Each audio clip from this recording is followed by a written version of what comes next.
शांता शेळके यांची कविता पैठणी तुमच्या समोर सादर करण्याचा एक प्रामाणिक प्रयत्न करते. पैठणी. फडताळात एक गाठोळे होते.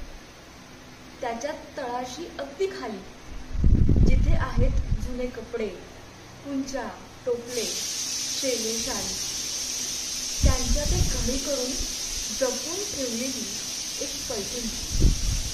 नारळी पदर, जरी चौकडी, रंग तिचा सुंदर धान.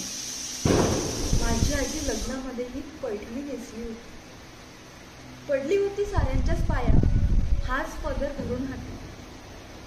पैठणीच्या अवतीभोवती दरवळणारा सूक्ष्म वास, ओळखीचा अनोळखीचा, जाणीव आहे त्यास खास. शांता शेळके यांची कविता पैठणी.